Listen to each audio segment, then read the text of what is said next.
in '04, John Paul mandated every bishop in the world to select and train a priest to be an exorcist. Now, it has been a common practice for dioceses for hundreds of years to have an exorcist, usually someone who has been secretly appointed by the bishop, and it's usually not someone who anyone really knows other than the bishop and the person who's the exorcist. So in '04, when this happened, I didn't know anything about this. It wasn't until 2005 when our bishop decided to take that mandate seriously, of which at that time I didn't even know there was a mandate, because we were getting calls, the bishop was getting calls in this diocese from people requesting exorcisms or claiming that they needed assistance of this kind. So the bishop approached the priest, who's one of my very closest priest friends, and who has a doctorate in spirituality from Catholic University, and who was just getting ready to start and launch what's called Spirit Sight, which is a spirituality center. And he's in my priest support group. So he brings us to our meeting, and part of our priest support group monthly meeting is sharing the scriptures, adoration in front of the Blessed Sacrament, and then we have what's called the Reveal of Life, where we each bring an event. So Kevin brings this event. The bishop wants me to be the exorcist. So we all said, do it. You're qualified. You've got this doctorate. You're starting a spirituality center. You have the location where these things could happen, blah, blah, blah. So a month later, he comes back and says, I've decided against it. So I spoke up very naively and just said, I could be the exorcist. I believe in the personification of evil. This is word for word. I could do that job.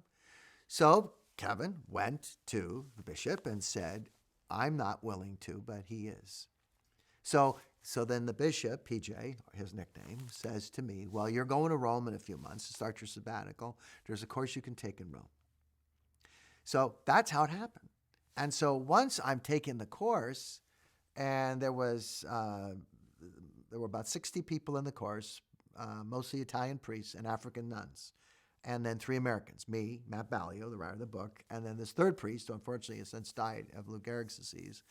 The priest who was the priest who died of Lou Gehrig's disease was working in sort of an apprenticeship position, which I eventually did, at a chapel next to St. John Lateran Basilica called the Scala Santa, and there was an 85-year-old priest in there every day performing exorcisms, and this priest, Johannes, a Franciscan, was apprenticing under him. So he'd come to class on Thursdays, and he'd say, this is what's going on.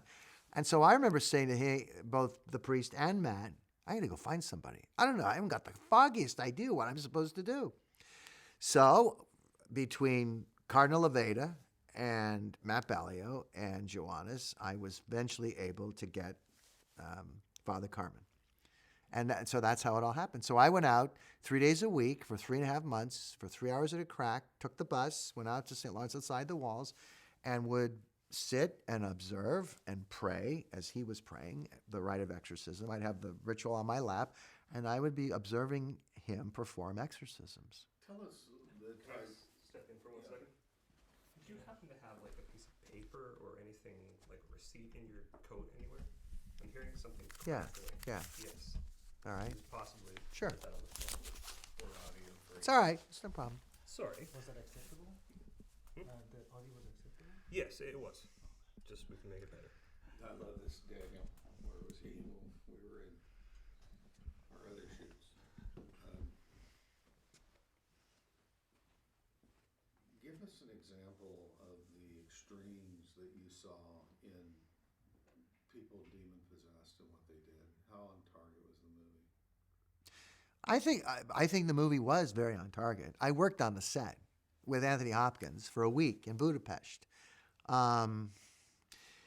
The critics panned the movie in part, some of the movie, because they felt that the girl who was impregnated as a result of incest, that those movements were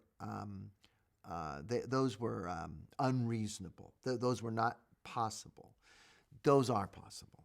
And I worked on that. When I was on that set with Michael Nordstrom, he kept saying to me, what do you think? What do you think? And I kept saying, what she's doing is very legitimate, even though it was acting.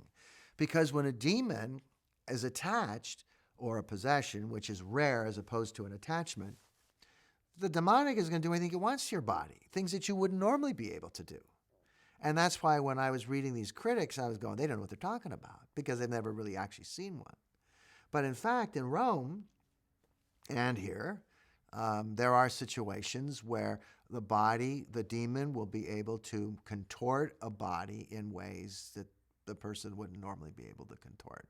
And so, both in Rome and in here, when you compare it to the movie, for example, I have at one point 6 months ago, I was exorcising 5 different people. Presently, I'm exercising one of those 5. 2 of those 5 we were able to deliver. One of those individuals I had to stop because she made accusations against a priest who had sent her to me, and accusations against me, although the ones against me she didn't put in writing. The ones against this other priest she did. They had to put him in mothballs for a month to do an investigation. So I said, I can't deal with this. There's no way. But it really wasn't her. It was the demonic. In the other situation, that poor guy has demonic problems, but he can only handle so much at a time. And we've been exercising him for about a year, and he can't take any more right now. So we're in touch with him. We pray for him all the time.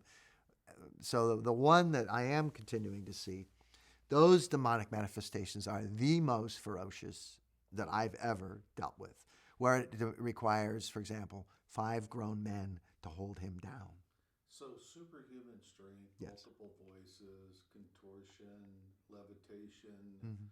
Give us an example of the various expressions you've seen, and then I want to go into the way you approach exorcism. Okay. I'll give you the example of the manifestations, and then I'll go back to the approach. In the case of the man I'm currently exorcising, there is, when he comes in to the church, we do the exorcisms only in the church, and only at times when there's nobody around, and I'll tell you about the process we use. But we start with him lying flat on his stomach on the floor, because to start with him in a chair, there's not enough people that can hold him down. What happens in the course of the praying the solemn rite, it stimulates the demonic. Sometimes he's already beginning to be stimulated even before he gets in the church. But once the demons start to be stimulated and start to manifest, his voice will change dramatically. This particular individual had some history dealing with martial arts. So the voices that will begin to come out of him have kind of a martial arts tone to them, almost like a martial arts ritual. And then he will begin to speak in a variety of languages. He might be speaking Latin, or they might be speaking something we don't quite understand, but it's clearly a language. Or then he'll speak in English and say what he's going to do to us or what he won't do in terms of the compliance of the commands to tell us your name. There'll be the rolling of the eyes. His tongue will move in a very agitated way, like a serpent or a reptile, something you'd see on Animal Planet. The inordinate strength kind of goes with the territory. Those would be the manifestations we would definitely see, even though he's prone on the floor, because we're all up there very close to him. And until we finally got to the point of putting him on the floor, we would start with him in a chair, and those same manifestations would occur: the rolling of the eyes, the drooling, the language, then of course the just strength. That he's 35 years old and he's a built guy, but I mean, we have 5 people who are also very qualified to hold him down and have a very hard time. That's why we went to the floor, for everybody's safety, including his. So in Rome, I would see those kinds of things. But again, every case, every person manifests with some variation. So, for example, I remember Carmen had a brother and sister come who had been involved in the occult, and these guys were both in their mid to late 20s, and the mom would bring them, and they would howl. They would begin to cough And the cough is usually a sign of deliverance. And it's not like clearing your throat cough. It's not like I have a bad cold, like we got a lot of folks with flu cough. It's a kind of cough that just, it doesn't stop. And it doesn't stop because the prayers are not only stimulating the demon, they're delivering the demon. And so what happens oftentimes in a deliverance, because demons enter through the senses, the ears, the nose, the mouth, and the eyes. Very, very often, part of the deliverance you will see happen, not just with the agitation of the limbs, but it's with this coughing that then produces a kind of foaming at the mouth. It's not like shaving cream foam, but it clearly is, it's foaming at the mouth. And that's just one example where the coughing would begin, the rolling of the eyes would happen, and then they would begin to howl. They would begin to howl like they were two wolves. And this could go on for half an hour, 45 minutes. I was only with Father Carmen for 3+ months. I don't think they were delivered, but I do know that he did deliver things out of them. He did deliver some demonic entities, but he wasn't through. Because there's never one demon. There's always a gang. That's what we call them.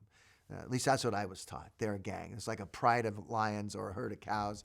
We call it a gang of demons. And there's always one that's in charge, and there's always a hierarchy, because there's a hierarchy of demons to begin with, because they parallel the angels. Was there a shock period when you were in Rome? And Yeah. how did you sleep at night and adjust? It wasn't that kind of shock. It was, I've never had nightmares. I've never been afraid. It has to be a grace, and I'm not being overly pietistic. It has to be a grace, because I'm not. I've never been. I'd say the first few days with Carmen in Rome, when I would see these manifestations, which I'd never ever observed before, I kept wondering, is this a placebo effect? Are these people thinking that this is the way they're supposed to act? And then after about, first week anyway, when I kept seeing the same manifestations, I just assumed this was the real deal, that they weren't faking it. And then Carmen would fill me in a little bit. His English I knew more Italian than he knew English. So we would bring a translator in every few weeks, and I would go home at night after every session, and I would journal. What did I see today? And specifically, what did I see today I've never seen before? And then I would identify who this person was, blah, blah, blah. And then every few weeks we'd sit down and I'd say, why did you do this? Why did you do that? What does that mean? And with this Italian man who was living with the Capuchin priest, he was a layman. He was a teacher of English as a second language. That's how I largely learned, was the observation and then the follow-up with all the questions. The journalist's involvement, was that a special exception, and did he do a good job? Oh, I think on a personal basis, Matt's a freelance journalist by profession to begin with. As far as I think the examination of the subject and topic, I think he did an excellent job. Was it rare that the church would give him that permission? Yes, I think, yeah. However, you got to remember this is Italy. And in Italy, things are done a lot differently than they are done in the United States. But yeah, I was the gateway for Matt to be able to connect with Father Carmen, which I said, if you're going to write a book, you need to see this. Otherwise, if you're writing in a vacuum, you're never going to be able to deliver the kind of effect so that people are really conveyed with what happens.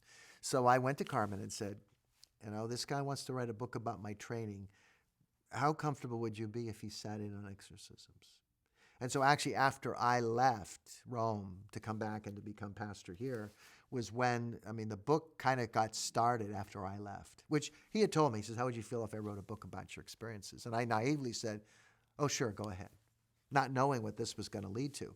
So then it was out of the connection with Carmen that Matt actually, I think, interviewed every single exorcist in Rome at the time. And I think he did a very, very good treatment of the topic, of the subject. What kind of impact did it have on Anthony Hopkins, and how well, from an acting standpoint, did he convey the environment and what was going on? This is an opinion. When I met him for the first time, not when I met him for the first time, his first comment to me was, "Hi, I'm Tony Hopkins." So then when we started eventually getting into the sets and all that, I said to him, I said, you really have to accentuate these prayers in a manner that really conveys believability, because you have to really believe, A, that Satan exists, and B, that you have the power through Christ and the church to deliver whoever it is, whoever the character is you're going to be praying over. So I says, you've really got to mince those words. And then I kind of coached him a little bit on how to bless and how to pray and how to use the stole and things like that. I mean, he's one of the few greats in Hollywood. He's got a great voice, and he was great to work with on a personal basis. I really thoroughly enjoyed working with him. Very humble, very down to earth. He said to me, now, I don't know if he would agree, although he did say this to me privately. He said it's the best role he's ever had. He did not want to take on this movie. He told me that when he first met him. He said, Stella, his wife, that's his third wife, he said, Stella read the script and says, you should do this movie. And he said, I don't want another Silence of the Lambs. And she said, this is not a Silence of the Lambs. This is very different. But he did tell me, he said, this is the best role I think I've ever played. But I think in terms of his role, now not everything in that movie corresponds to the book, but as far as how he functioned in the exorcism scenes, I thought was very authentic and pretty true to form. Now, one thing that there were 3 or 4 places in the movie where, and I found them humorous myself, but where the audience laughed. And one of them was, and this is true, and Carmen did do this a bunch of times, the phone would ring. And we'd be in the middle of an exorcism. He'd just go over to the phone and go, pronto. And I mean, there's manifestations, and I'm sitting there, and I'm thinking, where the hell are you? I mean, what are you doing? But, I mean, it's Italy. There's just certain things that the Italians do that we just would do differently. And so in the movie, my character is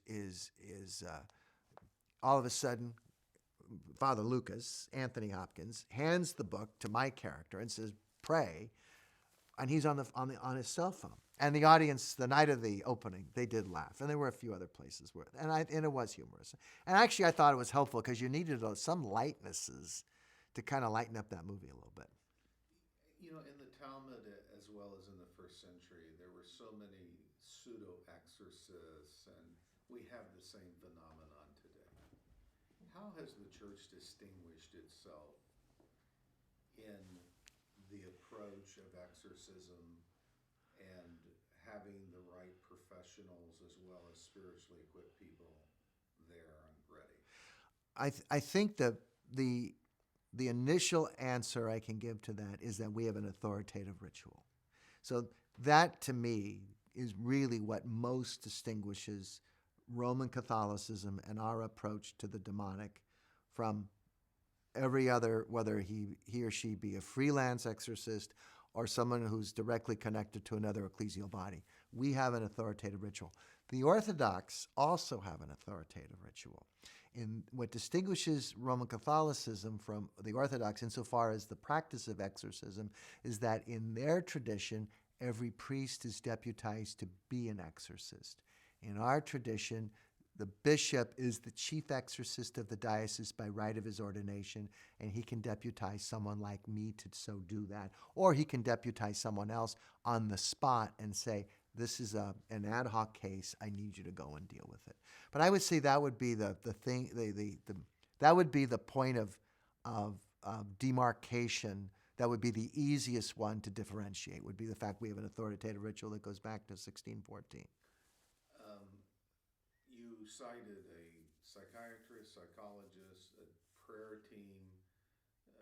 Give us the layout of how that's done and why. Okay. On the team with whom I work, I have a prayer team that's separate from the professionals.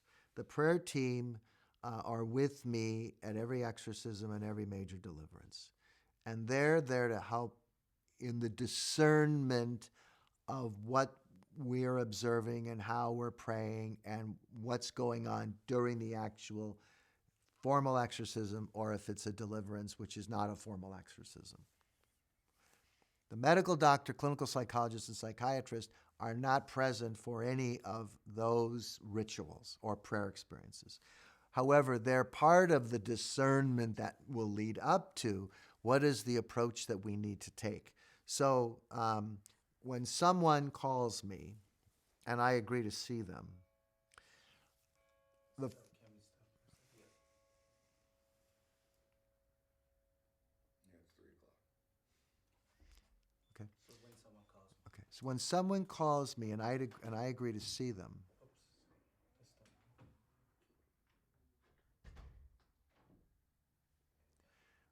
when someone calls me and I agree to see them, when they meet, we usually meet in the parlor here, just as for the initial conversation, meeting, etc. After some initial prayer, I will say, "What's brought you here today?" And I will have them tell me what the event or pattern of events have been that's caused them to seek an exorcist.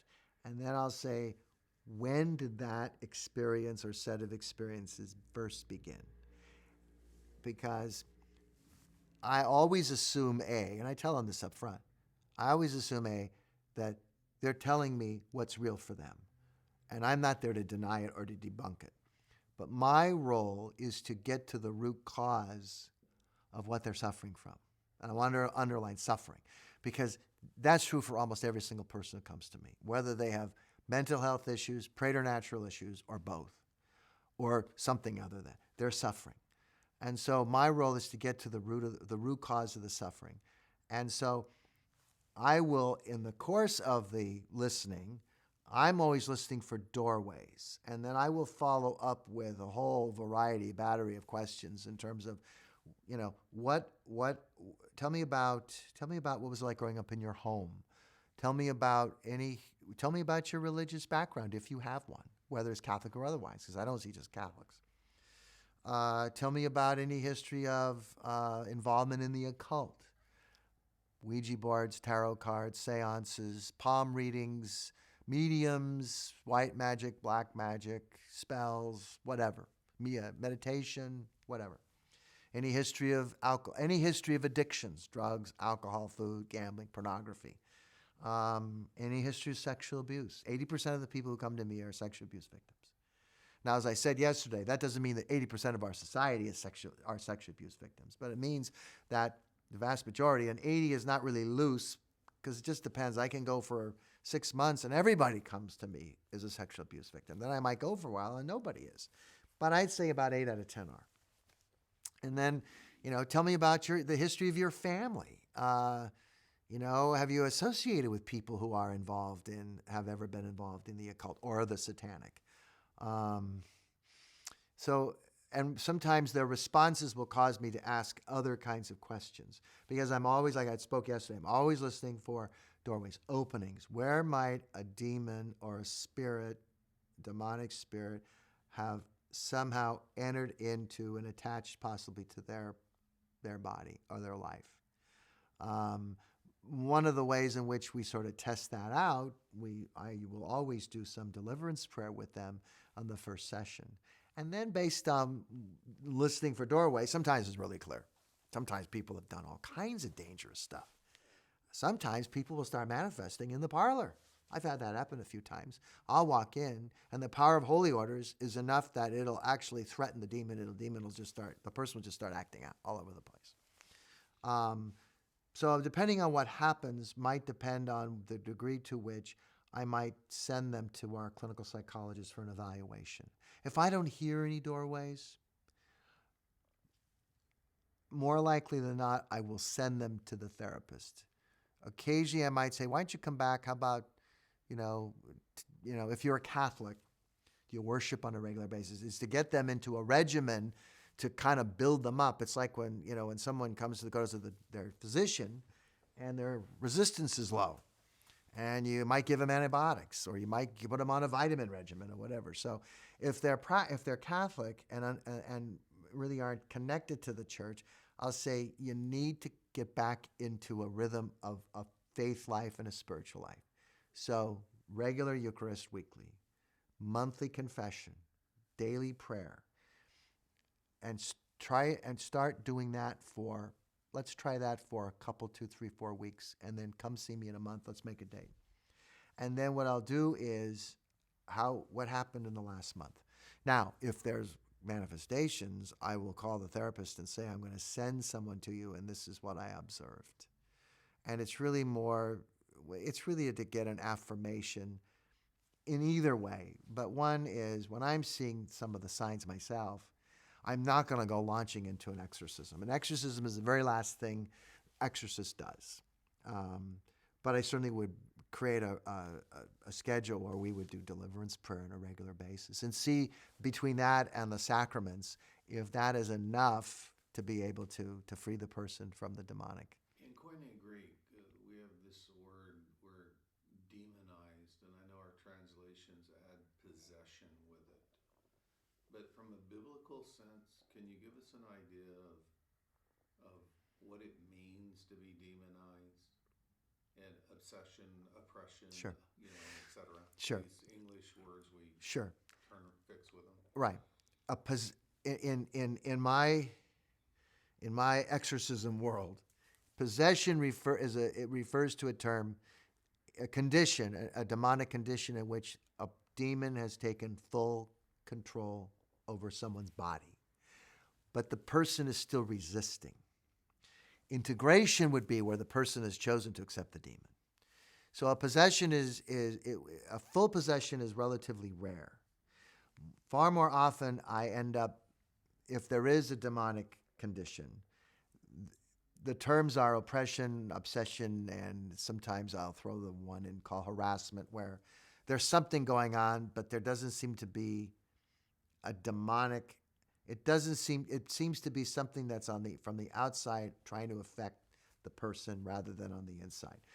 I tend to use the word attachment because that's much more tangible than oppression and obsession. Sometimes exorcists will use the words interchangeably, but oppression usually refers to a kind of depression where the person has a hard time functioning but still can function.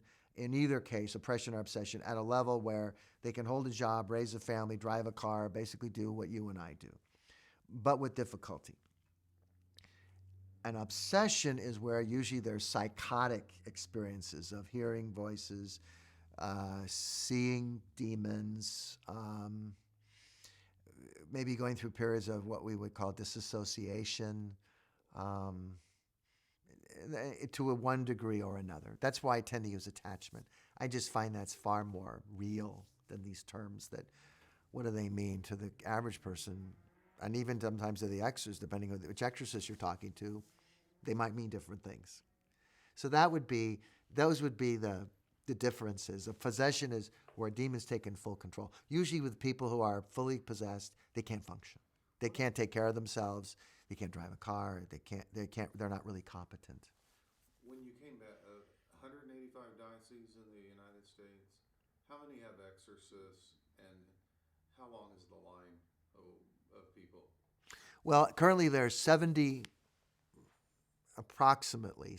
I can name 70 exorcists. I have a confidential list of 70 exorcists in the United States that represent maybe about 65 dioceses.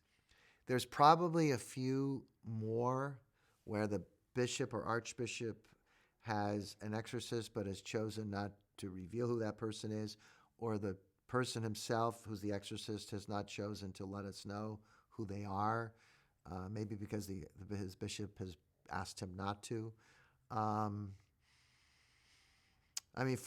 We've quadrupled the number of exorcists since the movie came out. So that's a good thing. The challenging part is there's a lot of dioceses that don't even have a protocol. So I, as a result, because I'm public, and I probably wouldn't have been public except for the book and the movie, but because I am so public, I get emails and voicemails from all over the United States and sometimes even outside the country. And what I try and do is connect those people. Like I've had calls from Philadelphia. Now, Philadelphia has an exorcist, but he's not on the confidential list. But I happen to know who it is. So when I get calls from Philadelphia, I don't tell them this is the exorcist's email address. What I do is there's an assistant to the exorcist I will call and say, would you be willing to be in touch with so-and-so? Because some dioceses have made it very clear we want to stay below the radar, and I have to respect that. There are some guys who have told me, no problem, just use my email address. But I try and connect people, and if there's nobody in their local church, then I'll try and find the closest diocese that has someone to be able at least to connect them. Because, like at the talk yesterday, it took me an hour to leave. Even though the deacon who gave the talk, one of the talks yesterday, I asked him to kind of run interference for me, because I know when I give these talks, it's very, there's these people are desperate. Not all of them, but enough of them that even though I finished talking at 12, we did Grace Before Meals. It took me literally an hour. I did not get in my car at 1 o'clock. Two things. First, the mental health community and the denial of demon possession, the substitution of multiple personalities, or whatever the diagnostic manual that they want to attribute the problem. How do you speak to the mental health community that denies this? Well, most mental health folks, clinicians, psychiatrists, are either atheists or agnostics. So it's not only not on the radar, they've chosen it not to be on their radar. So when I've had sometimes people come to me who have been in therapy for a long time, sometimes their own therapists have fired them because they've even brought up the notion of the possibility of, could there be a diabolical connection with this? That's why on my team, I'm very lucky. There are dioceses where I've spoken to priests who don't have access to even a Catholic therapist. I says, who do you send people to? If people come to either for marriage issues or personal issues, do you have an array of people? I've always been lucky. In this diocese, this is before I was ever the exorcist, I always had access to Catholics who were in these social science professional fields. Because I want people I'm sending to a healthcare professional to be looking through the same optic as I am, and the people who are going to them are. So what's fortunate about this diocese in terms of this specific ministry, I've got practicing Catholics, the doctor, the psychologist, the psychiatrist, all who believe in the possibility of satanic existence. And that's key. That doesn't mean, therefore, that, there's a bias that, yes, you have a problem, but there's an openness that it is it's another option. Whereas in most people in the healthcare field, in those roles, it's not only not an option, sometimes they get very combative or defensive if it's even brought up in a therapy session. The only reason I know that, I've had people tell me that, where they're just flat out dismissed. A second group of doubters is the contemporary media, Mm-hmm. and the caricature of Satan, devil, and all that. How do you respond to the media that denies this phenomenon? The only thing I can, and when the movie was coming out, I obviously did lots of interviews, and I still do some interviews. I just respond to their questions in a very transparent way. I never had one bad experience with any interviews, whether they be TV or radio or print media, when I was doing all those interviews leading up to when the movie was coming out, or even after. I've never had combative people or mocking people or disrespectful people in the media. I mean, I think if you just address what they're asking straightforward, as I said to several who said to me nicely, I just can't believe that this is real. I says, you know what? I'm not here to convince you it is. I'm only here sharing with you what I've experienced. I says, because to believe in the existence of the spiritual realm that we're talking about is really the same thing in believing in the existence of God Almighty. Because I don't think you can have one without the other. So I said, if you choose not to, that's your private business. I can only share with you what I've experienced. Yes, it's based on the teaching of the church, but I'm basing it on eyewitness experiences that I've had. So that's how I've dealt with them. I mean, as I've said, I've had really good relationships with every media person who's ever come and talked to me. And I think in part it's been because I've just been, this is what I've seen. I answer all your questions as directly as I can, and if I don't know something, I'll just tell you I don't know. A number of teenage shooters, killers, and young people who've completed suicide have diaries that have referenced auditory hallucinations. Mhm.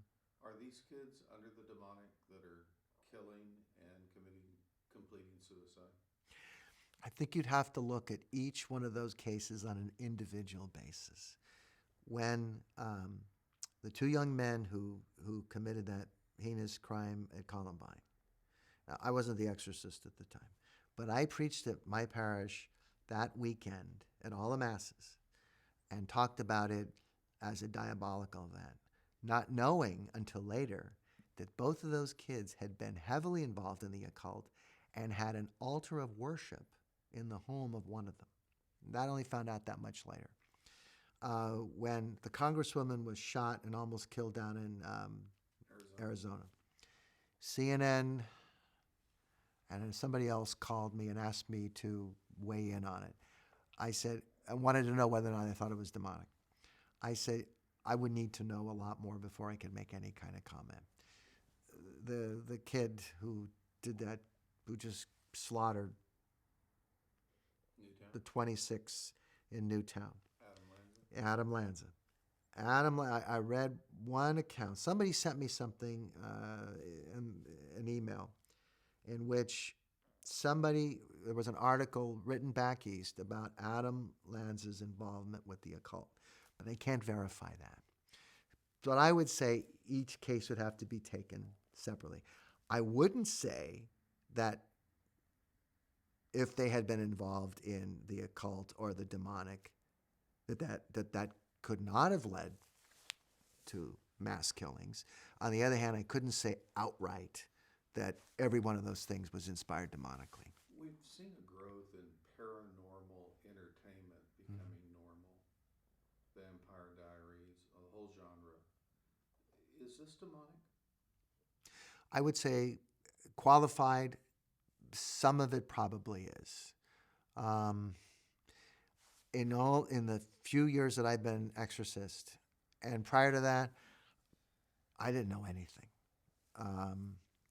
But in the years that I've been doing this, there's a lot of people who are doing a lot of dangerous stuff. And some of these occult activities are no longer really subterranean. I'll give you a couple of examples. A couple towns over from here, there's a New Age bookstore. And a woman who's in my parish came to me about a year ago. And she wasn't in the parish at the time, but she was a Catholic and she was going to another parish.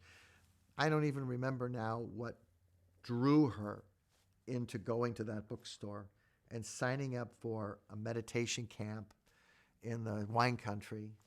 And she started buying all kinds of products from this New Age bookstore. So when she came to me, she told me, I went to this meditation camp. I've been buying things at this store, and I've had a lot of disturbances in my house. I said, get rid of all that stuff. I'll come over and I'll exorcise your home, but get rid of it all. Now, the reason that I used the rite of exorcism of a place was really more precautionary. And so when I went over there, I didn't per se, there weren't things flying around the room, or there wasn't scratches on the wall. There wasn't anything that was, there was no signs. But there is a rite you can use, and I did it really as a precaution. A few weeks after I was over at the house, she called me and she said, there's something I need to show you. So she came over with her son, and they pulled out of a bag this fairy. It was a statue of what was a fairy, but her son had broken this object, as is one of the things they were getting rid of. And when he broke it, it was acrylic material. It wasn't porcelain and it wasn't plastic, but it was something other than that. Out came this altar, a little marble altar with a statue of a headless priest and hands glued to the altar and other little things all glued to what appeared to be an altar that was used for satanic worship. And somebody had to have built that that little altar and everything into the form of that fairy. Otherwise, they would never have even known that thing was in there. And I mean, it was the most creepy thing I ever saw. So I took some exorcised holy water and I performed the rite of exorcism on it on the spot. And then ever since then, I've just become much more vigilant about, when people call me and say, we're having disturbances in our home, blah, blah, blah. I will ask them some questions, but I don't get into things too deep on the phone. I go out and I will just usually perform the rite of exorcism of a place. And I'll ask them a few more questions like, how old is this house? How long have you lived here? Have you done any kinds of things that would have brought something maybe spiritually? And whether it be a demon, although more often than not, it's not a demon, where people will describe what sounds to me like a ghost, which I refer to as a disembodied spirit, where somebody might have died in that house, or there might have been a crime that occurred in that house, or in our valley, this was the valley up until up until the 40s was largely all orchards for the most part. And you had Native Americans living here. And there have been times when people have said, we went down and we talked to the city manager and we found out where this house is was a bunch of burial ground. Well, we even had a disturbance in one of our Catholic cemeteries that I was called to perform the rite of exorcism in a house that the diocese owned. And it was on the property of the cemetery. So, there's a lot of people, to answer your question directly, there's a lot of people doing a lot of dangerous stuff, and it's becoming not so subterranean anymore. It's becoming much more accepted. I looked in Sunset View magazine. They publish in Menlo Park, which is 15 minutes from here. I was waiting to see my chiropractor. I opened the magazine. It was a couple months ago. It was the October edition. I just happened to turn the page, and here's an ad for if you want to have a good time at your Halloween party, bring a medium and get some Ouija boards, and you can really have a blast. I'm reading that stuff going, are those people nuts? In the multi-generational sins that are referred to in Scripture, is there a susceptibility